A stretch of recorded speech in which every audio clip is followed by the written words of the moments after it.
All right, we're going live. Says live. Is it? Does that mean we're on?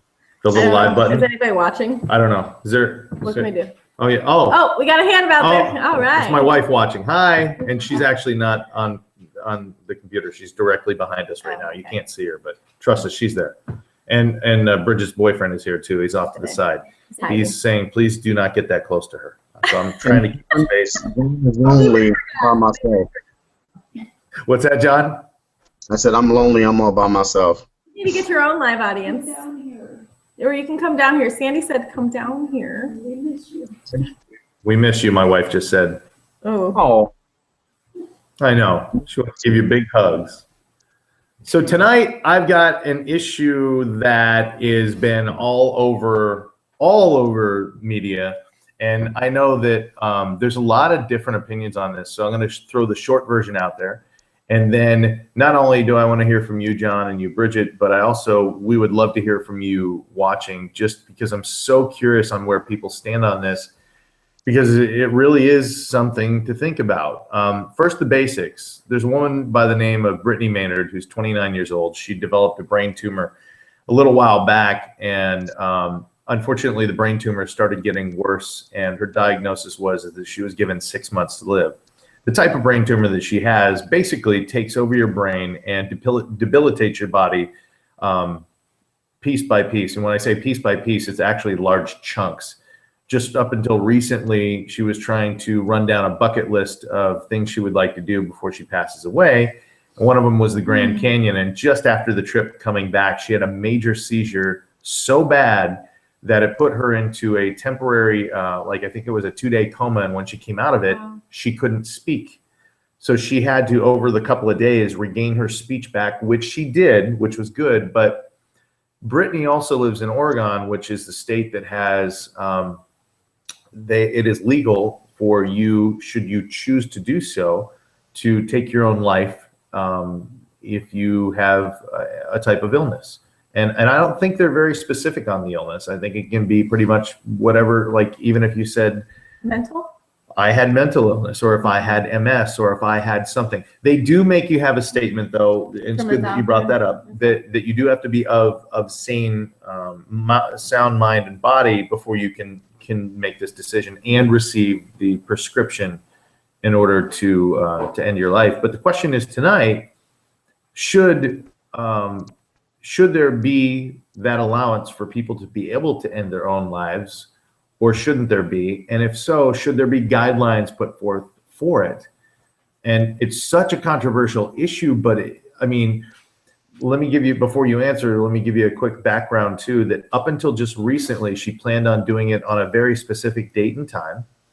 And as of that date was supposed to be, I believe, November 1st. And 2 days before November 1st, she was feeling so good that she said, you know what? I actually might hold off on this until I'm starting to feel really bad. Mm-hmm. And then somewhere down the line, when I think it's appropriate, I'll do it.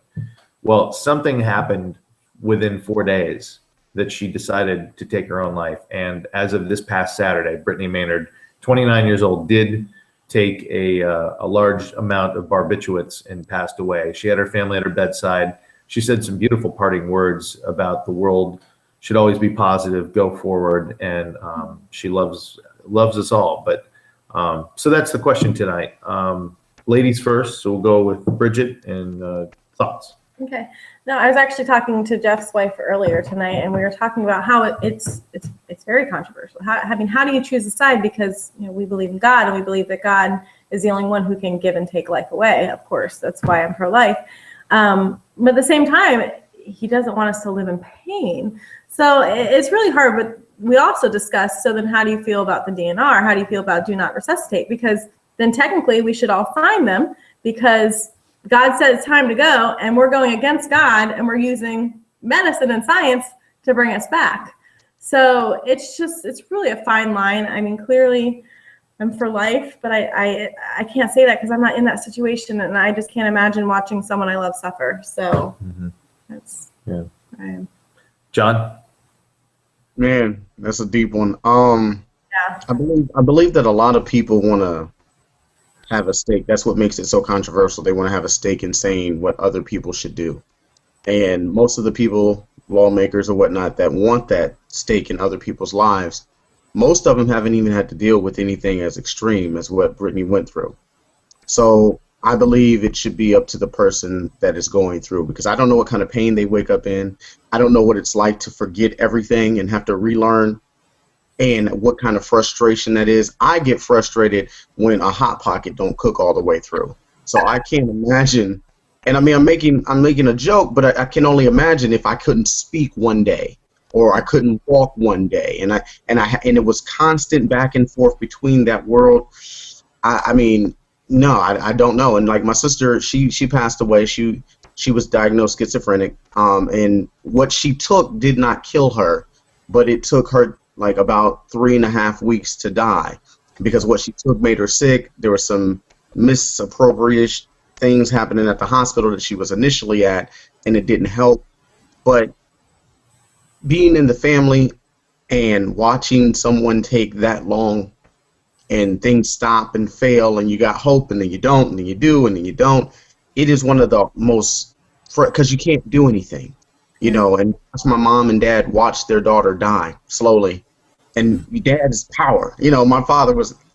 That's a hard thing to send through your family. So when you can say, this is my day, and it's still going to be hard, but like you said, I can share some words, I can see them, and we can both mutually say goodbye. I didn't get a chance to verbally say it to my sister. She was just gone, because she was in a coma for like for the majority of the 3.5 weeks.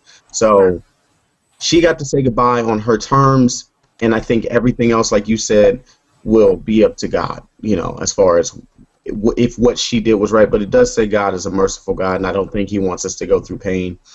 As far as the necessitate part, I don't know. I mean, I don't know, because yeah, that's a very, I mean, when they shock somebody back and all that stuff, I think God gives us science and doctors for a reason. I think all these leaps and bounds happen. And it's crazy, because I was just watching a story today about the Pope, who has recently come out and said pretty much that the Big Bang Theory and evolution does not debunk God, but they can coexist, which is the first time that a Pope has stated that, which it's something that I firmly have believed, because I'm like, my dad used to say this. He was a minister, and he was just different. But my dad used to say, well, yeah, there was a Big Bang. It was God. When he said there was a Big Bang. Yeah. So, and our bodies naturally do evolve. We have evolved since, if you go back to the 1800s, the men of the 1800s and the women of the 1800s, we have some subtle evolutionary gains now in 2014. So, I mean, I think God in his infinite wisdom knows everything, and he designed us to be awesome creatures, even though we might seem fragile. We're strong, and she just transcended into what God needs her for now. I think that's how I believe, and that's how I look at it. But what do you think? Let us know. Yeah, definitely. Ask questions while we're doing this, or even afterwards. You can always ask questions or statements, make statements, however, whatever you think. But you know, that's one thing that ever since I heard about the story, you know, Sandy and I had talked about that one night, my wife, and it's interesting because, you know, kind of like she did. You say, well, if this is how it's going to go, well then, you know, I'm gonna end it. But then as she was getting closer to the date and feeling better, she was like, oh, well, maybe I won't end it, because who knows what it's like when you come up to those moments, you know? And I think if you look to God for guidance on a lot of that stuff, you'll find it, but you have to look deep.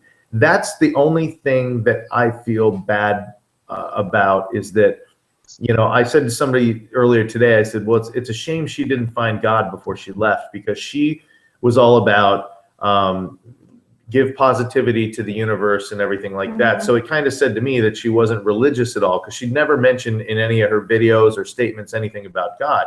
And I know there's some people watching that are agnostic or atheists that might be like, well, she doesn't need to, you know, believe in God. But, you know, I always pose it to people like this.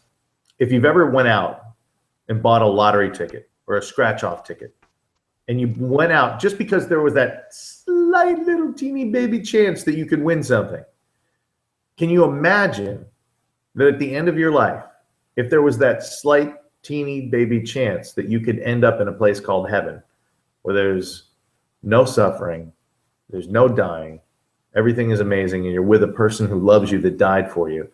Imagine what taking that just simple little vow of saying, you know what, I accept God in my life could do. I mean, a lot of people that think about that think, oh, my whole life's going to change and I'm going to have to stop doing everything I do now. If you stop the negativity stuff, yeah, it's probably a good idea anyway. But if you are who you are and you live life in a positive, fulfilling way, and you just make that give your heart to God, basically, you know, there's what if there is that chance? I believe there is that chance, but that's up to the people who maybe don't believe to think about, you know, Right. because you ever get into that situation, be it something that is forced upon you or something that is accidental, you want to be able to be ready when it happens so that you can be in a better place, you know? So with that, we'll pick it up for some good news. And I believe, John, you have some? Or is it? Johnny Blake. Yeah, I do. And her name is Monet Davis, I believe, is the young lady's name. She was the first female pitcher to pitch in the Little League World Series and pitch a shutout game. She throws a 70-mile-an-hour fastball. And she's 13. 13. I got a picture just in case some viewers are not aware of what she looks like. She's been on commercials all throughout the World Series, and she is very adorable, 13-year-old. There she is. That is And so awesome. and the cool thing about this situation, typically when you're a young athlete, you know, the NCAA kind of regulates and mandates certain things. Well, she did a commercial with Spike Lee. He directed the 60-second commercial. I think it was for a car dealership, but they wanted to, you know, spotlight her on her accomplishments this year. And it played all throughout the World Series with the Giants versus Kansas City. Well, typically you're not allowed to benefit off of your likeness. But they have made an exception, and the NCAA will allow Davis to profit off her likeness in a landmark ruling. So she will be able to, you know, earn money because they've been really milking her likeness for a long time. This money will now go towards her future, her family's future, and things of like, and you know, and she doesn't come from a well-off family. She's not from a poor family. It's just still this will help with future college. If she needs that, because I'm sure she's probably going to get a full ride scholarship. And the crazy thing is, Scholarship. Because I always thought that if you received money before you went to college for your sport, then you could not be paid. Right. Maybe because it's not a professional sport that she's getting paid for. and that might be some of the loopholes. That might be the loophole that she's only getting paid for her likeness. Because the thing is, and this goes back to college athletes were already suing NCAA and the universities because on like certain video games, and that's why like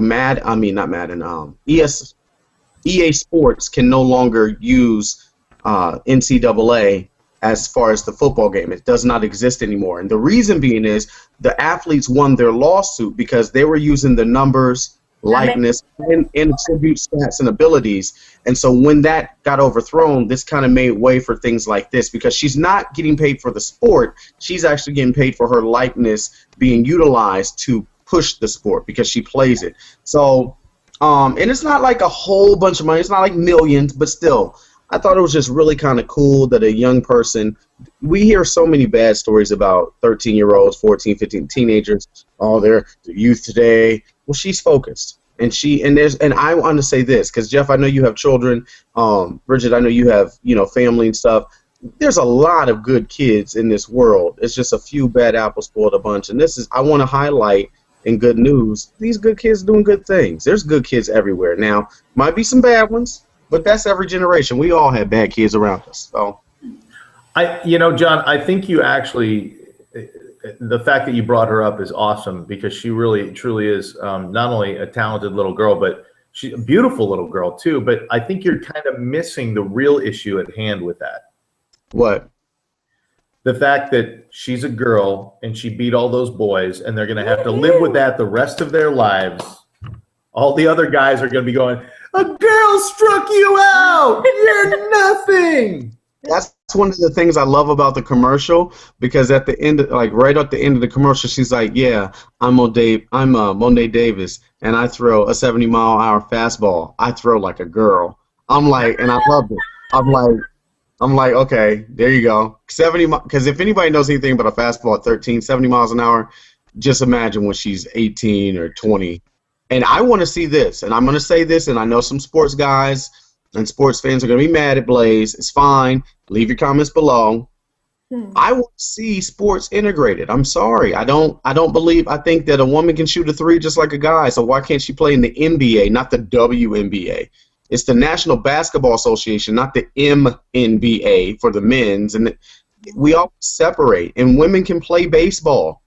It's about talent. It's about hitting. We know this because Willie Mae Hayes, countless other, Jackie Robinson, and even Babe Ruth was not in shape, but he could hit a ball. You know, so it's not about gender. It's about skill. And if they are skilled, let them play together. That's all I have to say about that. If they want to play football, I don't care. Pat them up and let them go, because I know there's a girl out there that can run faster than some dudes. Come on now. But anyway. And actually, even just some of the medium-built girls are bigger than some of the guys in the NFL anyway. Some of those little shrimps running backs, man. I'm telling you what. I'm sorry. I'm in Kansas City. Jamal Charles, great running back, you know. But the dude stands like 5'7", 5'8" in his cleats. And he's solid. He weighs like 195, 98 pounds. Great. I could push him over easy off the field. You know, he's not. I've actually heard rumors about him that people actually pick him up, put him in his pocket, and they take him to a party and use him as a mixer. I mean, I've heard that. They probably could. They probably could. He's a cool dude, though. Shout out to Jamal Charles and the Chiefs. They winning right now, so that's good. That's true. That's right. All right. Well, definitely good news. We are the Three Wisecracks. It's Bridget, John, and I'm Jeff. We thank you for watching tonight. If you have any questions, concerns, or comments, please definitely leave them there. Or you can also log on to our Facebook page. That would be facebook.com/3wisecracks.com. All right. That's another episode until next week, or actually until tomorrow. Tomorrow. Yeah, tomorrow, I think. All right. Tomorrow, Yeah, we'll do another one. Okay. So we'll see you soon.